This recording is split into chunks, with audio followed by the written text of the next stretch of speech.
think the strangest response was we were interviewing a candidate for a business analyst position, so they didn't have to be a tech. And we asked, what were you doing? Where are you working? What are you doing right now? And the response was, well, I was in jail. So of course that took us back a little bit. As it turned out, he's a probation officer.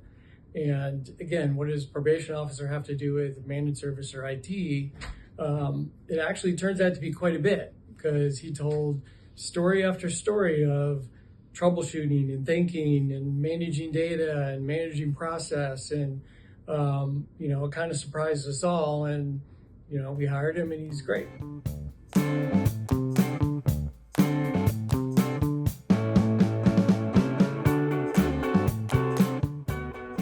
Yeah, I think there's probably more than one. But for me, the biggest one is not hiring the right clients, or at least working with the right clients.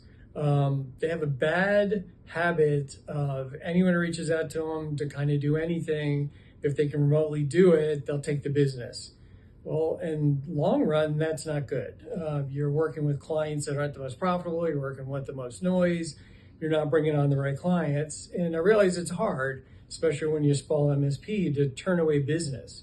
But my first year starting this, I turned away more business than I took on, specifically because of that. I wanted to only bring on the right clients, not the wrong ones.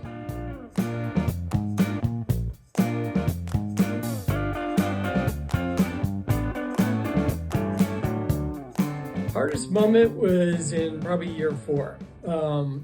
Year 3, we run the company as a business, even though they're very small.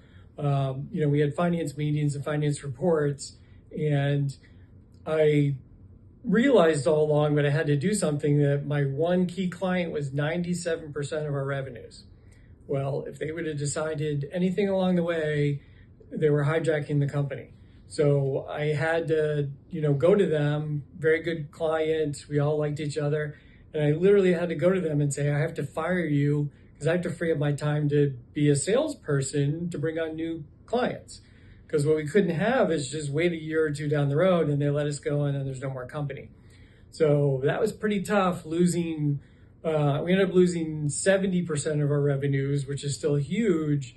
But within that 1 year time frame, we brought back all 70% of lost revenue with new clients, and we were balanced much better.